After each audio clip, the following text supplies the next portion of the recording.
Hey y'all, hey, welcome back to A Good Thing Marriage Chats. I'm Tiara. And I am Adrain. I'll never just be normal. I'm just all over the place and colorful. Welcome back to the chat room, y'all. Welcome back, y'all. Welcome back. We're excited to have you join the discussion today. Yeah. But before we get on into the meat and potatoes, don't forget to push buttons to keep you here, right? Push them buttons to keep you here. Yeah. If you have any questions about what we do as A Good Thing and Marriage Chats, you can always check our website at agoodthing.one. Agoodthing.who? O-N-E. Right. Not 2, not 3, but 1. Okay? As in right. 2 becoming 1. 1. Right? Right. That's cute. That's cute. That's cute.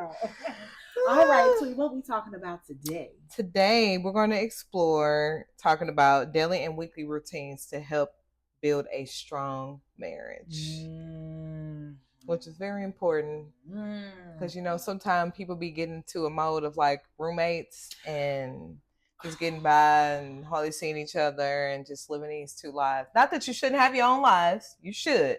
You definitely should have your own lives. Or you'll kill each other. Yeah.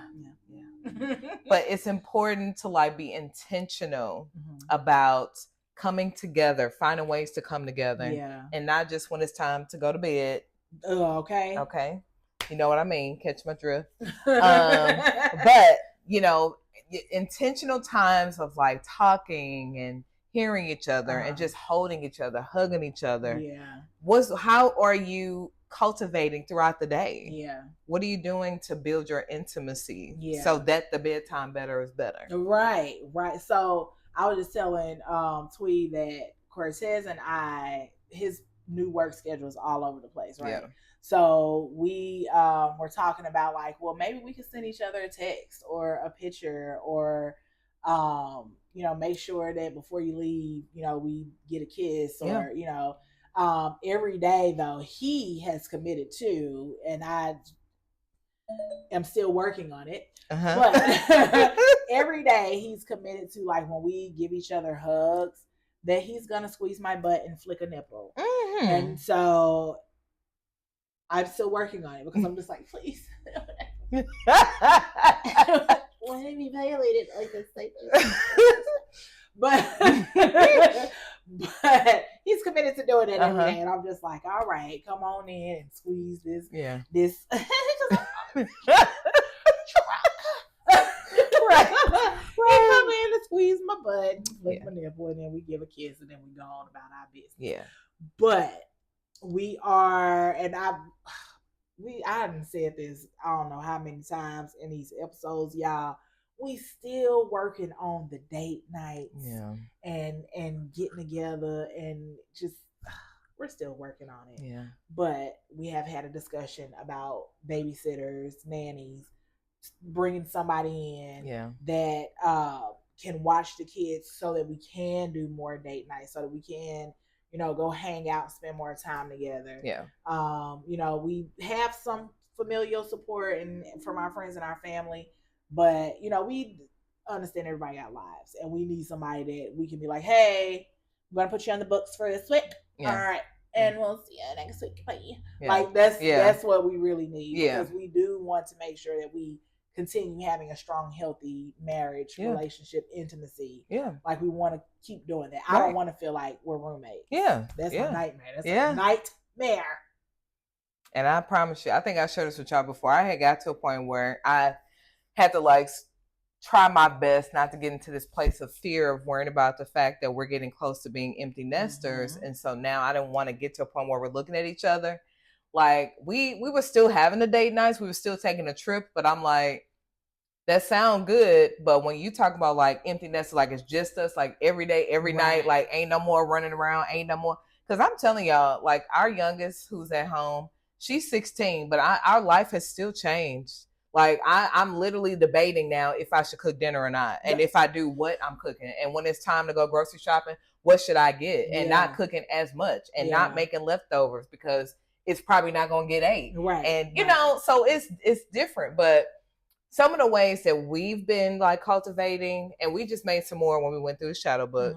But we had already been making a point to go to lunch, have lunch dates all throughout the week because I'm at home and his route isn't far from me. So I can usually go meet him somewhere or we can go to lunch. So that's something we've been holding up now for a good almost solid 2 years, you know, and I promise you, it's made a world of difference. Just even though it's only 30 minutes, like we enjoy that. We look forward to that time of having that lunch date together.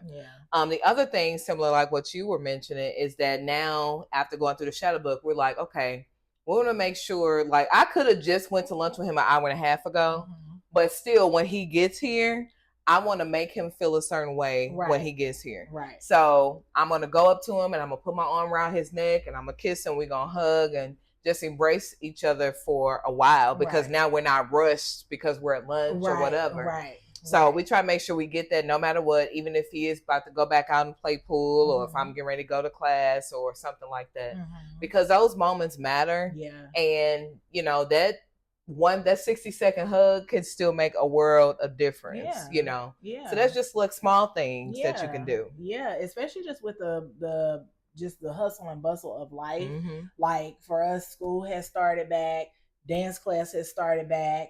Like there's like activities that are like new activities that they're starting to like come up at school, and I'm asking the girls like, hey, do you want to do this? Like with Autumn, because they're fourth grade, she's fourth grader now, so for fourth and fifth grade they're like doing a choir, and I'm like, well, do you want to do choir? Like, you know, which means that would take up more schedule. And then I would have to like, you know, figure something out and still make sure that I'm at home in enough time. So, you know, if he's there or if he's not there, it's just it's a whole bunch. And so because of that ginormous amount of just stuff that's on our plate, just schedules after schedules, I got to make sure, and he also has to make sure that we're like, you know, able to come together and spend time, like even if it's just to like talk at the end of the day, because y'all, the schedule, sometimes he be getting off at 10-11 o'clock at night,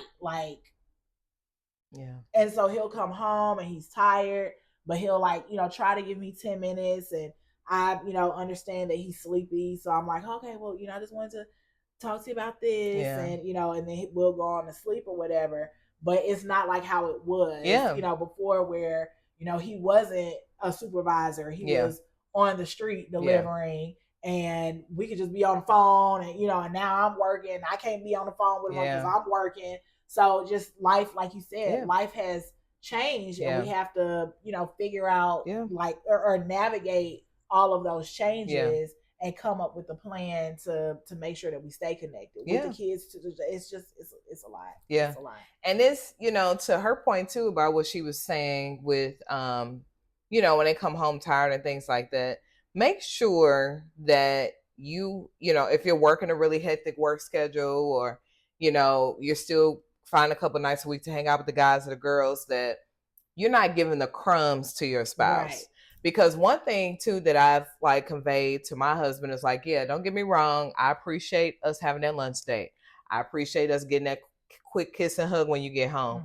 But I don't want to feel like too, even outside of that, that I'm getting crumbs at the end of the day when you're tired, because that I don't get much of you. I appreciate these things, but I don't want like real quality time to be supplemented because I do get to talk to you the majority of the day. I do get to see you on lunch. Like, yeah, we need a break. Yeah, we need our time, but I still don't want crumbs. So we still need to be intentional at least a few days a week where it's just us and it's a good amount of time and it's not just in the bed, you know? So we have to be, and that's another thing you have to be intentional about and strategic about. Like, so one goal that we made is that at least once a week, we would make at least a good solid hour to connect where there's no social media, there's no TV, no nothing, where we're literally just sitting there talking to each other, conversing, no distractions or whatever. And I'm like, I think starting off with an hour is good. You know, that's a good solid amount of time. You can talk about a lot in an hour. Because I'm like, even when we get a chance to talk throughout the week, throughout, you know, throughout the day, it's still Like it's good, right. but he's working, I'm doing stuff. Sometimes you're hearing what you're saying, this. So that's just different because now you're in each other's face, in each other's space. You can hold each other, you can talk to each other, you can rub them or whatever while you're talking, so it's just a different level of intimacy. So yeah. And to your point too, like with the crumbs, when you only are receiving crumbs and then it's time to be like, all right, let's go ahead and bust it wide open. I don't want to bust nothing open, but a good slumber, a good sleep, okay? That's what I want to bust open, okay? Yeah. Because I don't feel connected. Yeah. I don't like, it's almost like I don't know you. Yeah. There are times where literally I've been like, I didn't talk to you. I really don't know, and I feel uncomfortable. Yeah. Being in because I don't know you. Yeah. Yeah. And I don't mean to say it. I know what you're saying. But it's just like we literally have not connected. We haven't talked. We haven't seen each other. We're seeing each other in passing. Yeah. Okay, I gotta go because I got do this and I gotta do that and I'm like, okay, well I gotta go to work and I gotta take the kids to dance class and I gotta take them to school and I gotta do So I concur with you. Yeah. Don't give me no crumbs. Yeah. Because I'm gonna make sure that I don't give you crumbs as well. Right. Because I want us to feel connected. Mm-hmm. I want us to feel like we know each other. So that, if it is like I'm feeling a little frisky, I don't feel like I'm sleeping with a stranger. Exactly. And I actually seen somebody talking about this, I think, on Instagram, how they were talking about that I don't want to say requirement, but what's needed, here we go with the whole gender thing, right? Mm-hmm. Masculinity versus femininity, whatever, man versus woman. But the way we connect is different. Mm-hmm. So a lot of times the man is looking forward to connecting through sex, mm-hmm. and the wife is looking to connect through that intimacy and connection. And so they both need this, mm-hmm. but the break in communication is when she don't feel like she got this, and now you ready to connect, and she's missing this part to get to where you are. So it's like, well, yeah, I want to connect too, but I need this type of connection. Right. And so that's where it becomes important to make sure that we're discussing our needs with our partner to say like, hey, I'm not really feeling connected to you this week because we haven't really got a chance to talk for real, just holding, just this is date night or whatever. And so that's where we gotta find ways to come up with other things. Like Adrian was saying earlier, that they were talking about maybe leaving notes also. I know there's been a couple of times, even while I was working from home, that I might take a picture and send a sissy picture or, but you also as the wife don't want to feel like you're the one doing all these things because the man ain't sending no picture. No. Okay. The wife is the one sending the sexy picture. The wife is the one putting on the lingerie. Right. The wife is this. So, and I say that to say because I know sometimes men get some type or feel some type of way because they feel like they're always initiating. Mm-hmm. But there's a different type of initiation that happens on both parts. Right. So, yeah, I can initiate, but my initiate is going to look different. Because for me, it might be, well, I'm going to make sure that I'm fresh and clean when you come home and I got on something. Or that your dinner is fixed and your stuff is ready. Mm-hmm. Or creating this a relaxing, peaceful atmosphere for when you get here to set a tone. Right. Whereas if I'm not just pulling it down and pulling it out or whatever, then you looking at it like I'm not initiating. Right. But my initiation look different. It looks different. It's softer. Right. Like a woman's way of initiating just connection is softer. Mm-hmm. And it is like it is a collection of things like that. Yeah. Making sure food is ready, making sure I'm nice and fresh when you get home, making sure I look pretty, mm-hmm. making sure that you find me attractive. Yeah. When you come home, I'm giving you hugs and kisses and hey, talking to you softly. Yes. Like it's much softer. Yep. Yep. Like I ain't judging, but if you want aggressive initiation, I ain't the one to give it to you, sir. I will go put these clothes back on and go watch an episode of I Dream of Jeannie. Right. Yeah.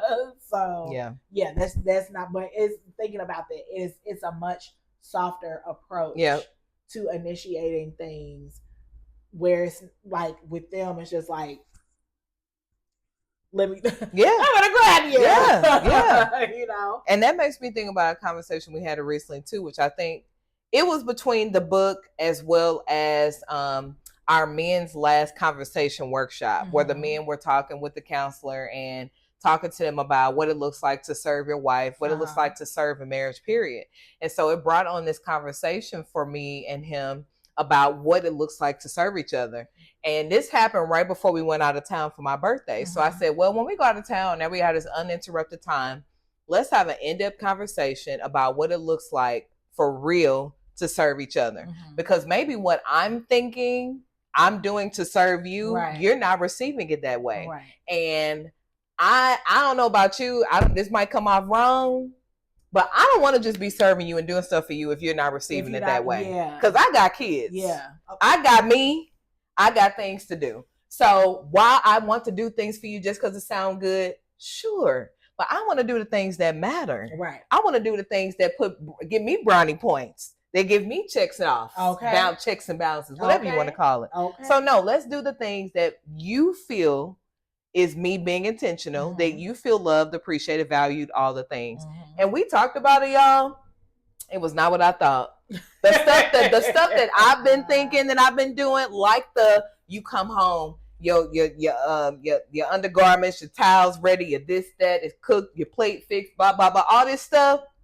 That also that's not what you thought. I mean, to me, no matter what it's serving, I don't care what you say. It's definitely serving. It is. But that's not how you received me as serving. And most of the stuff that he mentioned that was serving was in the bedroom. Well, did you stop cooking dinner? For the most part. He was like, what we gonna eat for dinner? You ain't made no dinner, sir. You didn't say that was serving. I ate what I ate. Hey, because we're already in the midst of transitioning. So I'm like, well, those days are over of me just cooking, and I don't know whether y'all gonna eat or not. So yeah, I'll cook, but I'm gonna cook, and then that dinner's still in there. You can warm that up. If not, it's a nice crisp turkey sandwich and cheese and bread in there if you want. Or is this, you can stick that in the air fryer or something like that. Because if I don't have to slave and cook over the stove no more, and then he don't know when he want to eat dinner or not, because he don't always, he been trying to cut back. So how am I to know when you want dinner? I can't read your mind. So no, I'm not gonna cook dinner every day. So yeah, I'm glad we had the discussion. So I'm like, okay, well, just don't be upset when some of this stuff starts to change, because if you don't take it that way, I'm not gonna do it. So have you tried any of, or like, I ain't trying to get up in her bed now. have you like started making the transition, and then has he complained at all about like? So I have been starting to try to make the transition about let me see. So when it comes to like dinner, for instance, I might ask him if he had planned on eating. Some of the days where he say no, he still wants something to eat. And in my head, I'll be like, well, I'll just make sure that this was in here ready to go or available just in case he decides. Sometimes I'll make a plate. Some days I'll just say, well, it's in the refrigerator. And then some days I might just go buy something. When it comes to the parts that he actually considers serving, I've been slowly moving on that. Trying to find ways to make sure that I'm like available. So when you get here, okay, I'm not on the phone. I'm not doing this. I'm not doing that. But I've also had to let him know, like, you also still have to provide the space for me to even be ready, because it can't be where you decide, because I could be thinking like, oh, okay, well, neither one of us got anything to do tonight, so I'm gonna be planning to, do some stuff today. Well, then you was like, well, honey, the boys asking about going to play pool. Oh, okay. And then you go play pool, and then you don't get home until 11 o'clock. Well, the ship sailed. The ship has sailed because I didn't know what time you were coming here. And my mind space was ready a few hours ago. So I'm not saying like I ain't gonna do nothing, but I'm just not in the same headspace anymore. Right. So I'm like, maybe we do need to get to that point where we're actually planning and scheduling. You know, I didn't want to do that, but we may have to, and understand like that my mindset might, because I'm not you. I don't operate like you. I can't just be hop up and ready to go. Like I'm just not. Right. Because my day changes, it looks different or whatever, and nobody sits around and waits for hours to be ready. Yeah. So, you know, we're still working through that part. Yeah. On what that looks like. But I feel like I've been working towards it now that I know. Especially when we got done with that book, I'm like, okay, I see just how really important this is to you now. That I did not realize that it was at first. Yeah. So. Yeah. I mean, but it allows us to see or acknowledge. I guess. Y'all give me my tongue back. It allows us to acknowledge those differences in one another, so that it's not like a guessing game. Right. So like with him, you were assuming, oh well, he likes this, and this. Feeling taken care of. Yeah, he likes feeling taken care of, when that's probably how you feel serving is. Like if he did that for you, that's probably how you accept serving. Yeah, I expressed to him like I in so many ways, help me take some stuff off my plate. Right. Cause you got a lot. I do. And he don't really see it that way. He be like, so you could get turned on by me taking some off your plate? You dang skippy. Yeah. You dang skippy. You wash a dish. Okay. A shirt will come on. Okay. You said you washing dishes. Oh, you cooking dinner? Oh, you cooked the grocery run up for me? Look, oh, you going to do this? You didn't even ask me if I need it. You said. Look, you said. you taking care of the kids. For the men that's listening, are you listening? Right. We want you to take stuff off our plate. You see how much we be doing? Yes. We be doing it because we feel like we got to. Yes. And it's like, I know you were saying like you didn't want to like schedule, but it's nothing like, for some people, because their schedules are so crazy, they gotta be like, okay, every second and fourth Monday of the month, it's on like Donkey Kong. Yeah. It's on like Donkey Kong because they're bypassing. Right. Like, it's so much going on that we got in our life.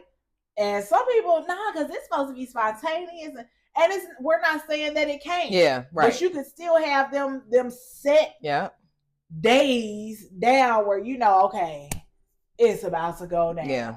And if you just so happen to have a spontaneous day, that makes it even better. Yeah. It's just a little cherry on top. Yeah. It's a reward. Right. It's a treat. And you ain't even got to do a whole month. Y'all can look at the week and say, what you got planned this week? Uh-huh. Oh, well, the only thing I got is on Thursday, and then I got something on Monday. Okay, cool. So you don't got nothing to do on this day, this day, this day? Okay. Well, let's plan on having a in-home date night on such and such. Yeah. And let's plan on doing this on this day. And so at least now you're still building up anticipation. You know, one of y'all can plan on scheduling something, doing something, wearing something, like, you know. Yeah. And then you've talked about it. Yeah. Yeah. And it's no pressure. Right. No pressure. You already know. You don't have to think about nothing. It's just, let's put it into action. Yeah. Because I think too, that's another thing that kind of is like, I don't want to say a mood killer. Yeah. But like, putting so much pressure on it and just like, oh, we got, hold on. Yeah. Like, it just, I don't even want to do it no more. Leave me alone. Like, I'm just gonna do this Lego set. Right. Leave me. Yeah. Alone. Yeah. Yeah. Leave me alone. But I don't want you to really leave me alone. Yeah. But I just be just like, okay, yeah, it's too much. It's too much. But then also, if you guys schedule the day and it don't happen just because something happened or something in the day changed the schedule or something got delayed, it's okay. Yeah. It's okay. You always got tomorrow. Yeah. And you could still just hold each other or, you know, just stare into each other's eyes or whatever. You can still make it out of an intimate moment, you know? Yeah.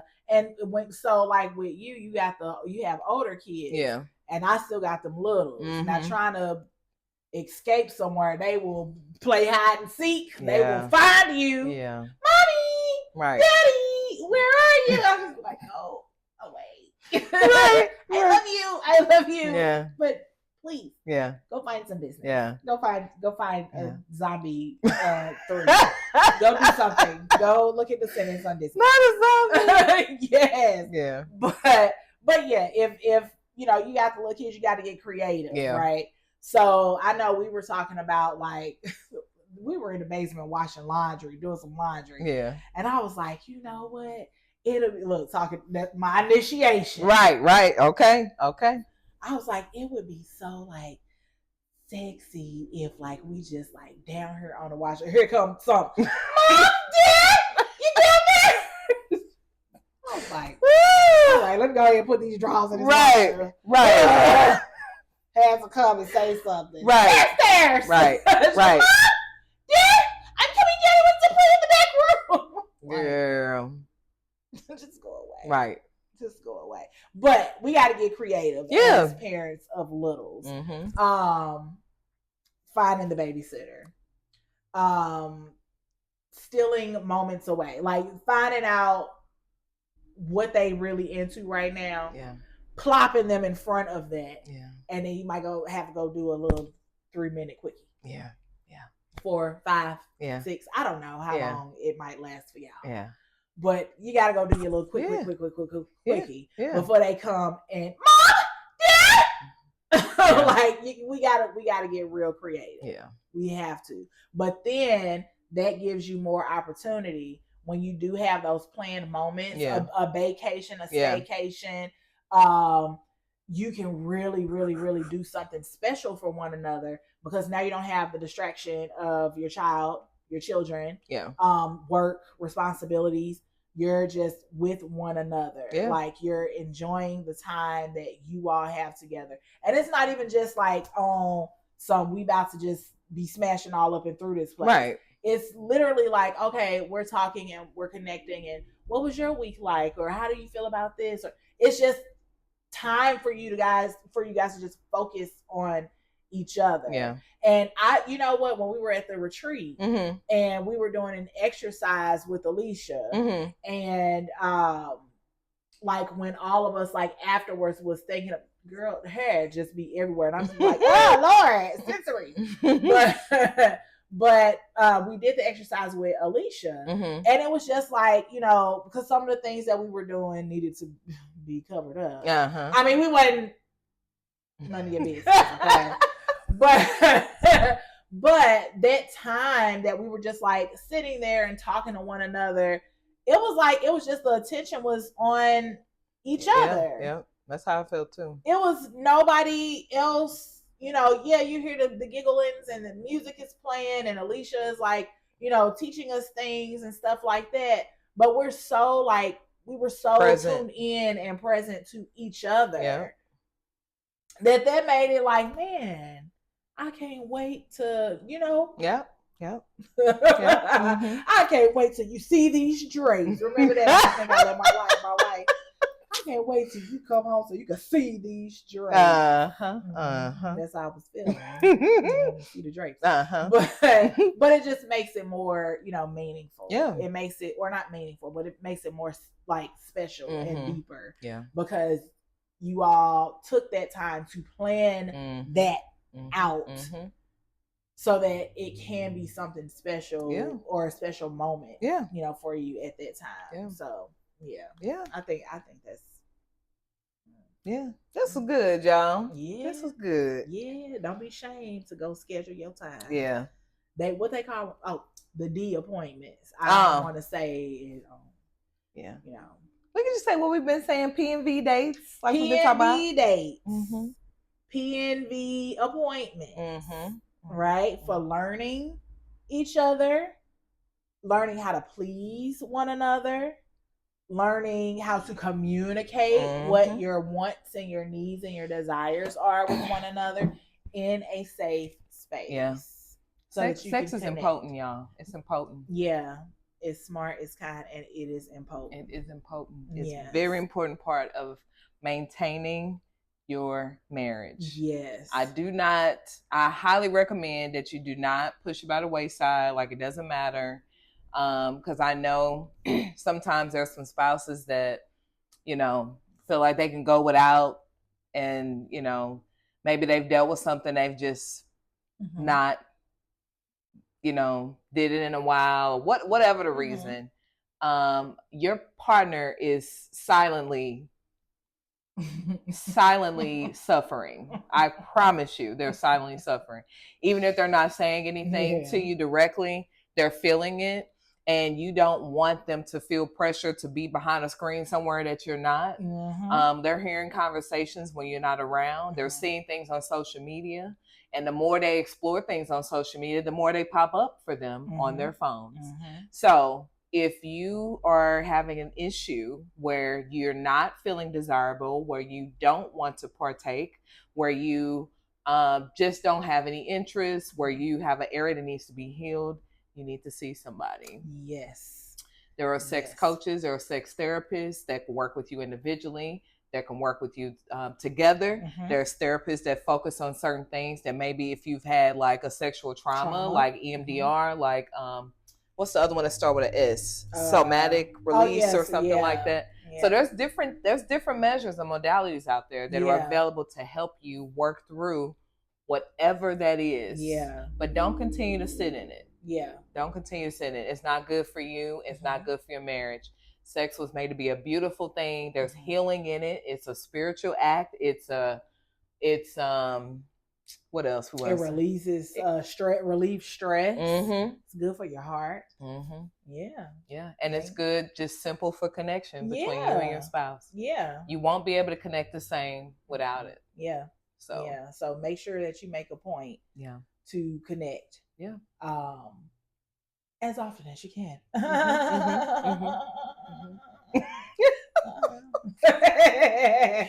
Right. We didn't even think this was leading to sex. But I mean, connecting it is, and scheduling, daily, because